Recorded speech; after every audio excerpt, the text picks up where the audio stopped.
Guys and gals, and welcome to another episode of Unique Items. As you can see by the giant graphic above me, it is unique belts.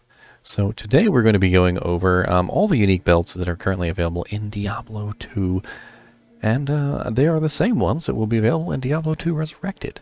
So buckle up, and let's get started. So first off on the list we have a very beautiful sash called the Lenymo sash. The Lenymo sash is only level 7 and boasts some very nice stats for level 7. It has a 15 to mana, it has regenerate mana 30%, and all resistances +5, all of which will do you very nicely at level 7. Great for a low-level character who needs mana regeneration, like a sorceress, a bone necromancer, druid that is like a hurricane druid or a fissure druid. Well, it would definitely be a fissure druid if it's a low level, and just in general, a very nice little sash for low level characters. I remember putting this on many a sorceress, trading in between them, and every time, I found something better. Now, there is a very large downside to the Lenymo sash, and that is that the sash has the horrible 2-slot potions. So, if you do end up using this, you're going to want to replace it eventually no matter what, even if you are having problems with mana, because eventually you're going to realize, hey, I need some potion slots. Like, please, sir, some more potion slots. And so you're going to swap this out for something else. And next on the list, we have the Snakecord Light Belt. Before we talk about this one, though, let me just say there is no variation on the Lenymo sash. So it's 15, 35, 1 every time you find it. So it's always perfect. Now, the Snakecord Light Belt is, as you can see, very poison-based and would be very good to put on pretty much any character, early game that's going to kill Andariel. Andariel obviously being the, poison master or mistress, and she's going to hit you with that poison pretty hard. And as you can see here, it's got poison resist and poison length reduced, so very helpful with that. Not a overly amazing belt. I would definitely say that this is a on the poor side of belts. It is going to give you at least no extra belt slots, which is just that same amount that Lenymo gives you, which is just the one. Just terrible. At a low level, at level 12, it's probably decent. With the replenished life on there, the extra poison damage and whatnot, it could help you out a little bit. But you're eventually going to replace it with something much better. In fact, you're probably going to find rare items, which are much better than the Snakecord Light Belt. And probably have better poison resist, too. Which is pretty sad, since that's what it's focused on. So next we have a belt called the Nightsmoke belt. All right, let's go ahead and bring that down. Actually, no, let's go ahead and put it on. Why not? And Snakecord, by the way, has pretty much no variation, just a little bit on the defense. So Nightsmoke belt. I actually remember using this quite a lot. It wasn't necessarily that it was like the best belt in the world, but look at the stats on it. Okay, so first off, we've got our 24 defense, which is not bad for level 20, for a belt anyway. And it has 20 mana, it has all resistances 10, damage reduced by 2, so none of those stats particularly stand out at you. And then down at the bottom there, 50% damage taken goes to mana.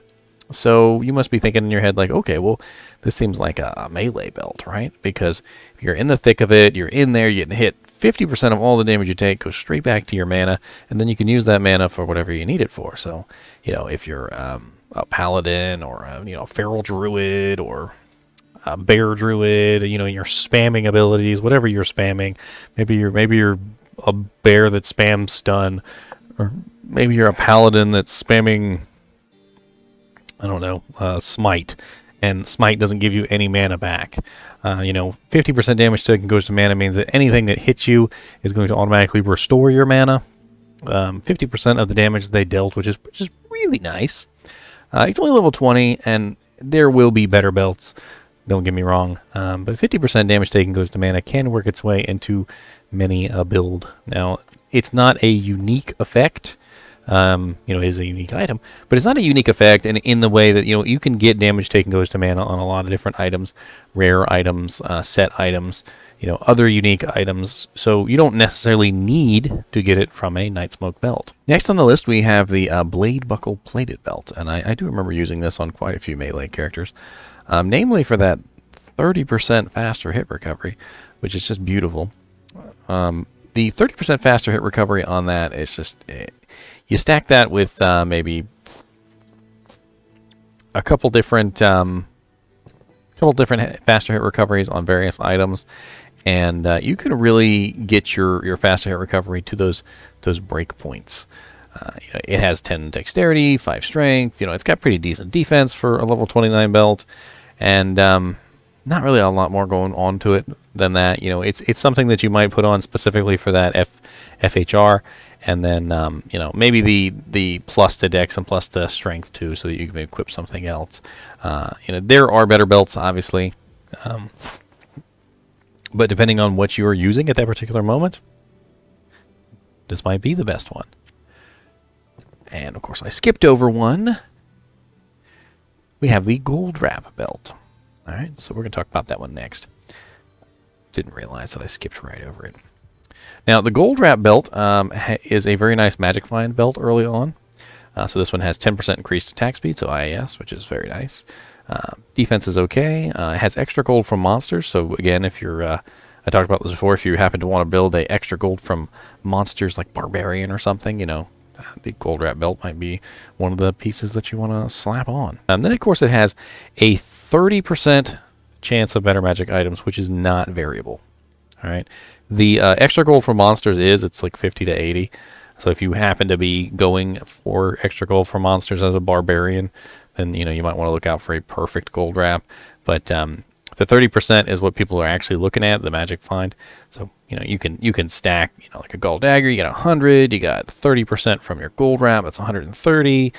You can put on 2 perfect nagels, so you got another 30-30, which is 60, so you're looking at 190. And then maybe you throw on a Tarn Helm, which is 74 if you socket it with a perfect topaz. You can really build up some good magic find there. And then of course we talked about gloves earlier, so we had the chance cards, so you can put the chance cards on as well, and you could really kind of just stack magic find gear. If you happen to be a character who's very skill based and not really relying on your gear very much, you could pretty much just put a magic find piece of equipment in every slot. It doesn't really matter. So you could have magic find rings, you can have the Goldwrap belt, you could have chance cards, you could have gold dagger over here, you could have a rhyme shield on this side. Tancred's weird, and you could have like a Tancred helmet to go with it to give it the magic find, which is like 78%, or you could do the boots, so like the amulet and the boots, and then you can have a Tarn helm for 74%, and then you could throw on an armor piece that has some magic find in it. You'd be rocking like at least 400 or 500 just from that. And if you're a sorceress or like a summoning necromancer who just kind of sits in the back and spams his skills, then you'll be fine. So next belt, we've got the String of Ears. So this is all the normal belts, normal difficulty belts, and we're on our way to the Nightmare. So the String of Ears has a very nice defense at 113, comparatively to the Bladebuckle, which is 54 at the same exact level. And it has an 8% lifesteal, so very nice for a melee or ranged character. But what I really loved about this belt, and this is maybe not just me, probably you guys have noticed too, is the beautiful, just absolutely beautiful damage reduced by, right? So damage reduced by percentage. The modifier removes a percentage of physical damage done to a character. It could be thought of as a resist physical stat. In general, considered to be a more important statistic than the integer damage reduction attribute, in spite of the fact that it is capped at 50%. So there you go. So this particular stat, damage reduced by percentage, is capped at 50%. So you can actually get that higher by stacking on other pieces of equipment that might have damage reduced by. And then, of course, we have magic damage reduced by, which is nice, too. There's really no other form of magic resistance, by the way, other than magic damage reduced by. Now, the important thing to note about damage reduced by is it is not something that can spawn on magic, or rare equipment. So it is only found specifically on uniques, rune words, and some set items. I could go over really quickly just the ones because there's not very many. So we're talking about Chains of Honor rune word, Enigma rune word, Craneite, Craint, Vomar, Espadon, Harlequin's Quest, Shaco has 10%, Rock Fleece has 10%, Rockstopper Saleh has 10%, Crown of Ages has 10 to 15, String of Ears is this one, which is 10 to 15 as well.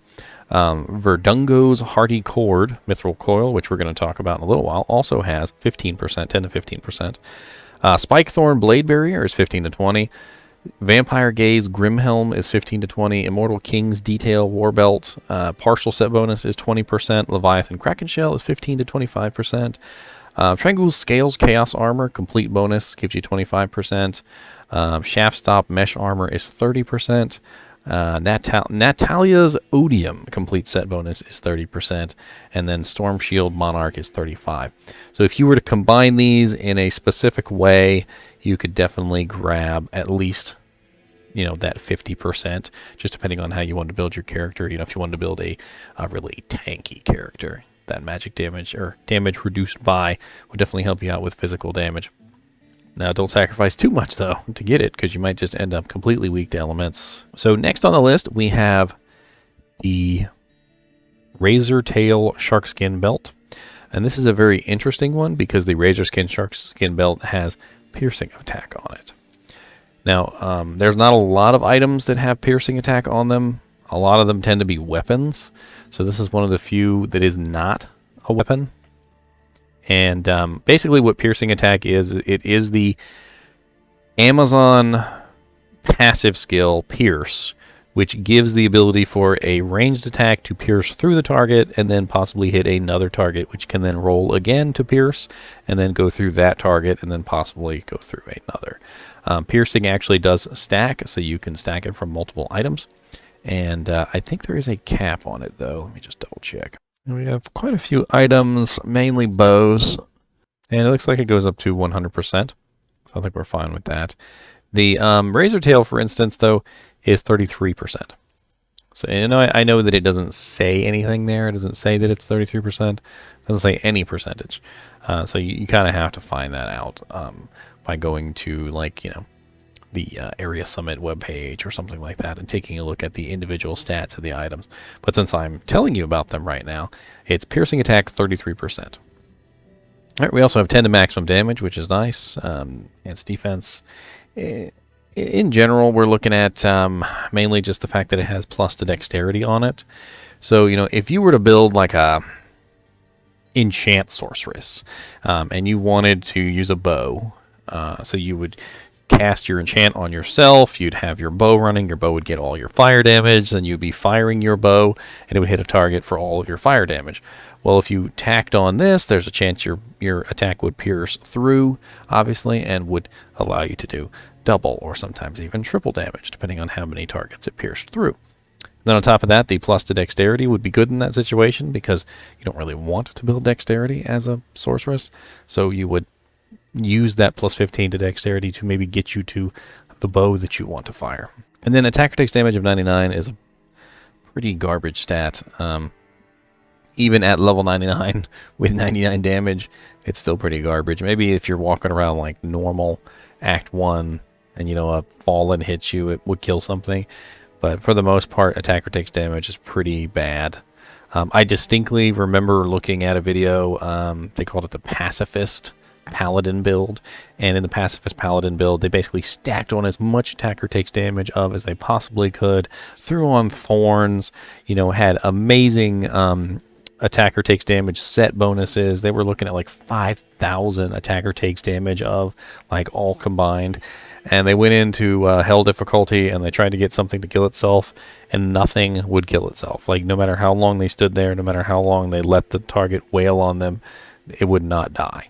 And they honestly, it didn't even take any damage, which is quite sad. So again, attacker takes damage of 99, not really that amazing. But that piercing attack and the dexterity on this belt make it an interesting choice for kind of like a non-Amazon ranged class. I'm actually curious whether that works on throwing barbs. So if you were a throwing barb, piercing attack could allow you to dish out more damage than normal. I do see here on the list of items that have piercing, there is a unique item called the... There is an item here called the Warstrike Winged Knife. And it also has piercing attack 50. So yeah, I guess that would probably work really well on a throwing barbarian. Level 1 is level 32. Would get you a 33% pierce on your level 32 barbarian throwing items. So that'd be pretty cool. Alright, so moving on to the next item, which is the Gloom Trap Mesh Belt.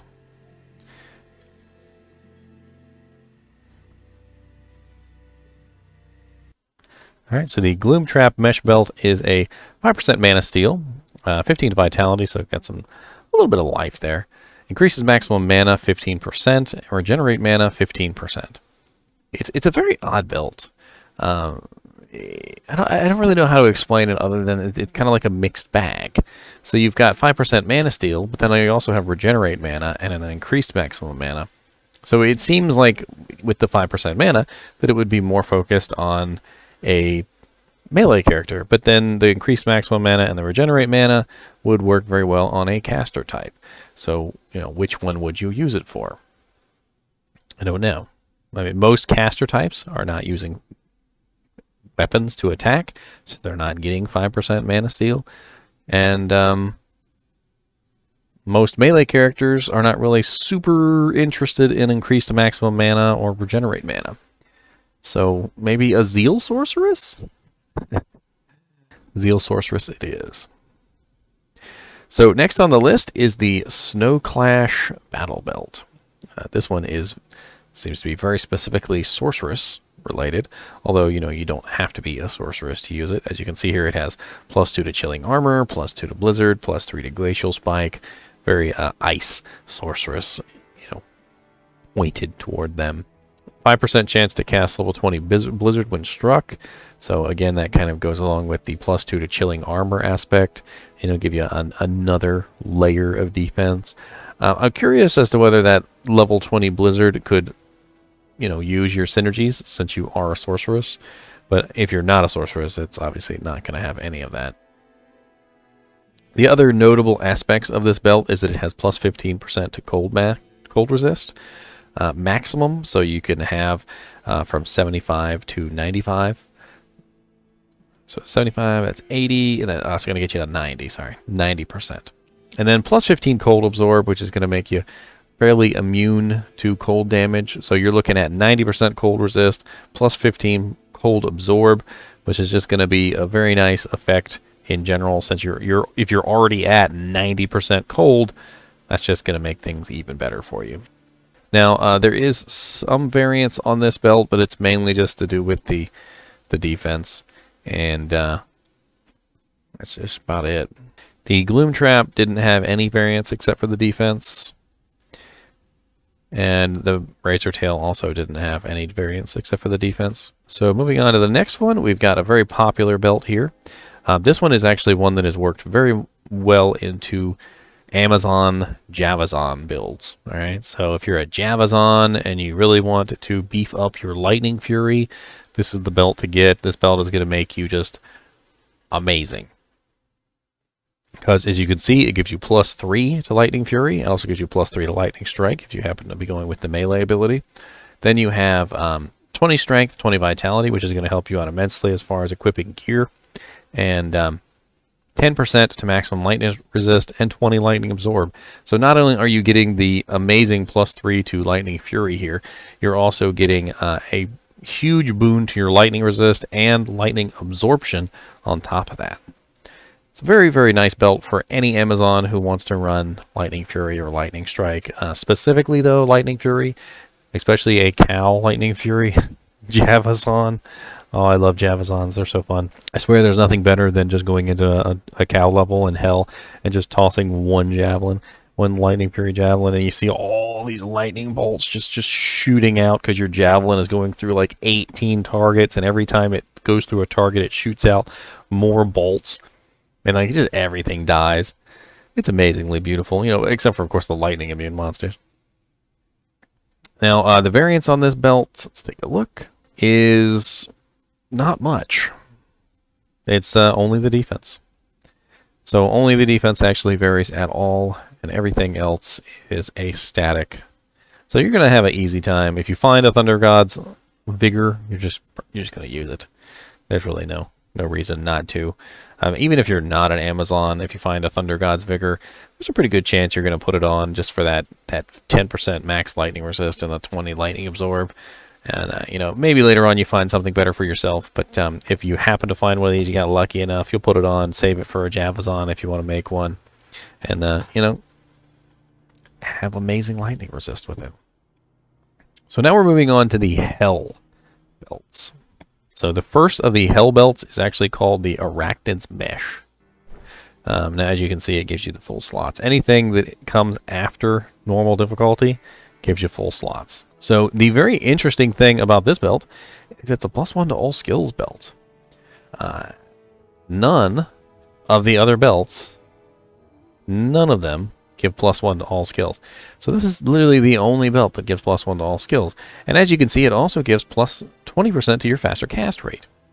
So very good belt perhaps for a sorceress or a druid or a bone necromancer. And then on top of that, it also has slows target by 10%. Slows target by 10% is a very special form of slow. And I wanted to talk about that really quickly because that is actually something that is really cool. Anything that gives the special effect slows target by can stack. So, for instance, anything that is giving that effect like Decrepify, Holy Freeze, Necromancer's Clay Golem, they all stack. And of course, items as well. So if you happen to have 10% and then someone is Decrepified, that stacks on top of it. If you have a Paladin nearby and he's using Holy Freeze, it stacks on top of that. And this effect goes up to 85%. So you can actually stack this from items. You can stack it with Holy Freeze. Like if you have a Holy Freeze Mercenary, this 10% is just going to be added onto the top of his slow that's coming from Holy Freeze. This slow actually is not counted as a cold damage either. So you cannot be frozen against it. So like for instance, if you go into fight Duriel uses Holy Freeze. His cold effect bypasses cannot be frozen because it is just like this, slows target by. So very nice belt all around. You can see it has quite a few things going for it. +1 to all skills, which is nice. Faster cast rate, which is very nice. Slows target, which is also very nice. And then on top of that, it has increases maximum mana by 5%. So we're looking at 4 really nice effects on this belt. And then level 3 Venom, which not really sure why they decided to throw that on there. It's for weapons. It's for melee and ranged weapons specifically. So, you know, if this belt is focused very specifically on a caster type, it's kind of odd that they would put Venom on there, you know, since it's not for casters. But, you know, it kind of makes sense with the whole arachnid spider web, you know, thing to put something poison related on it. So I guess that's what they just decided. They're like, we'll throw something poison on there. Why not? So variants on this belt. Let's just double check here. So the Arachnid Mesh Spiderweb Sash has basically no variation. The only variation is the defense, which most people don't care about anyway. All right, next on the list, we have the Nosferatu's Coil. Right off the bat there, we see something nice, which is IAS. Increased attack speed is just something that a lot of people love to stack, and they're trying to get to those specific breakpoints.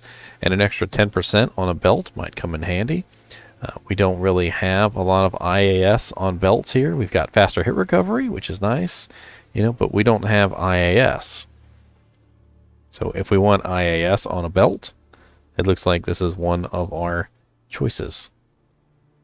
So we've got 10% increased IAS, 7% lifesteal. So right off the bat there, we're looking at a melee slash ranged belt. Slows target by 10%.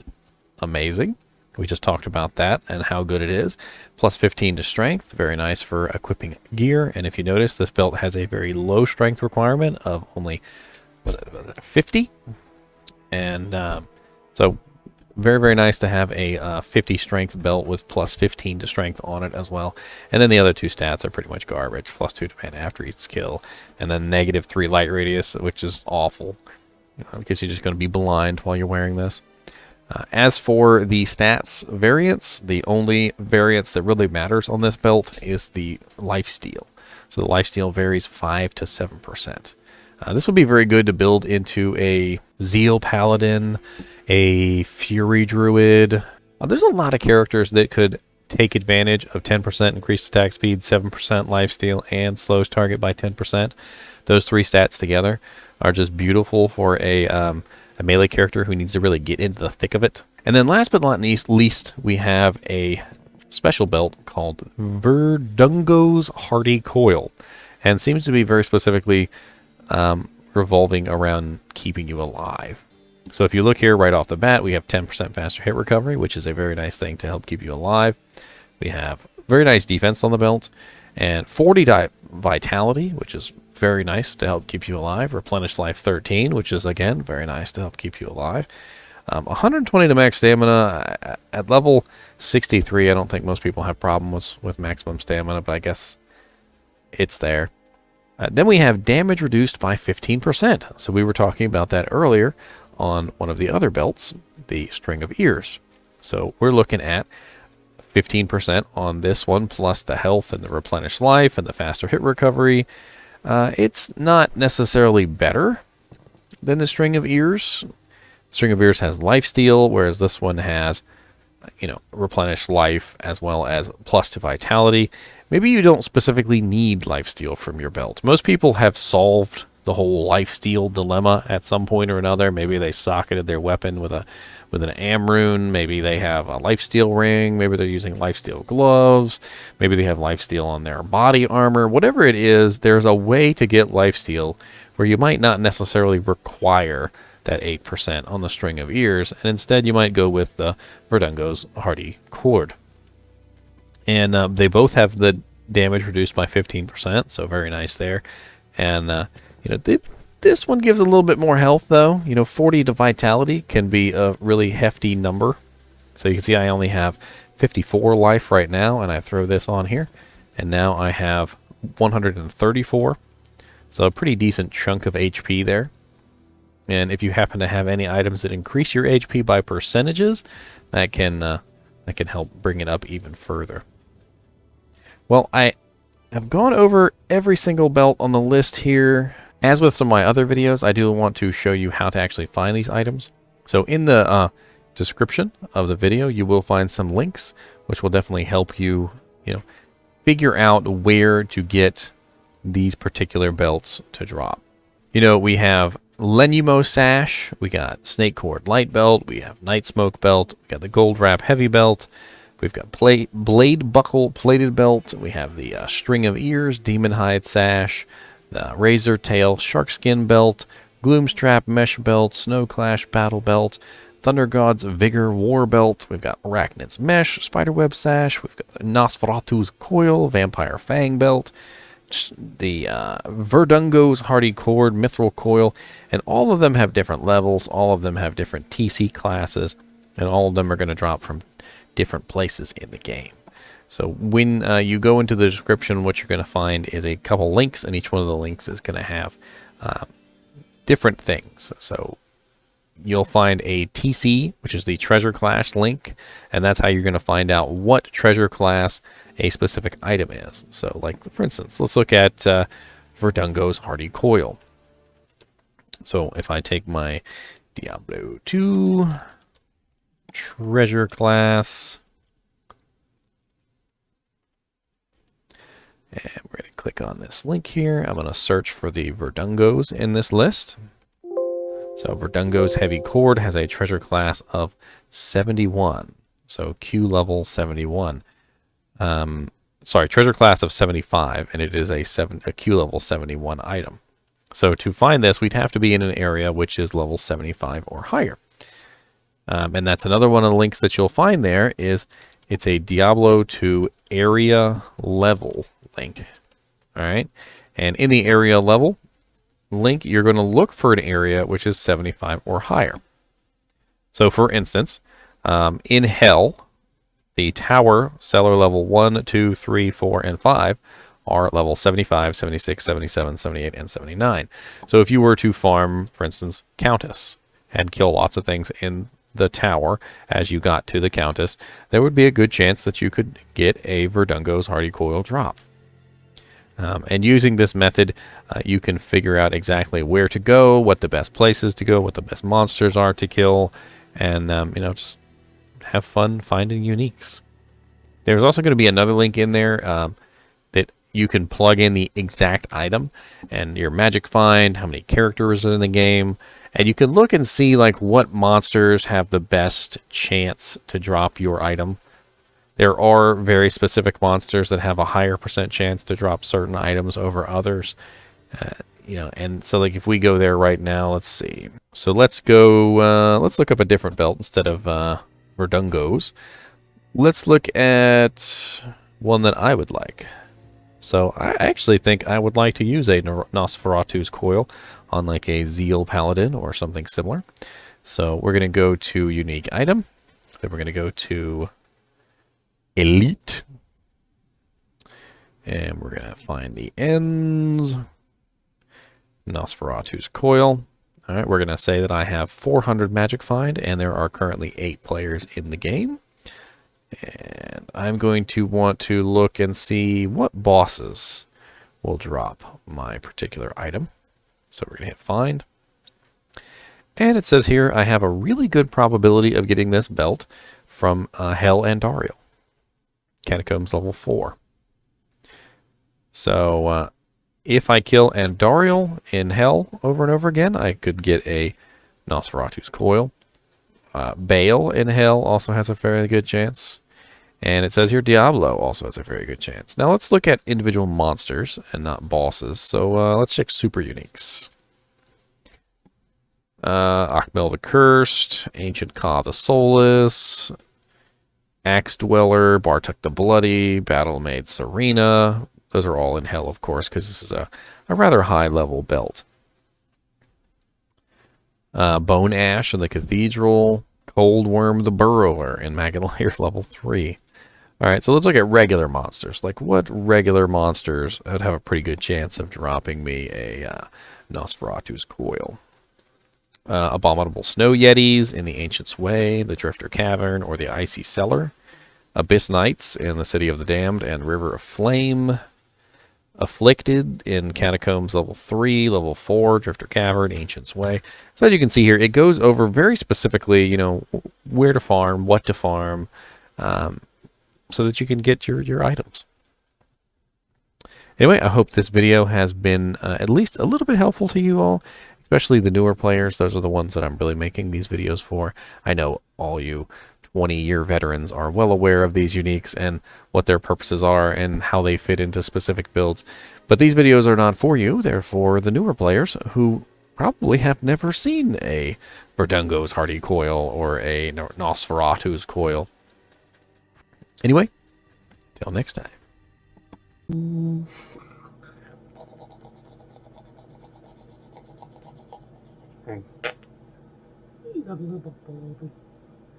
Got the little booties, aren't you? Got the cute little booties.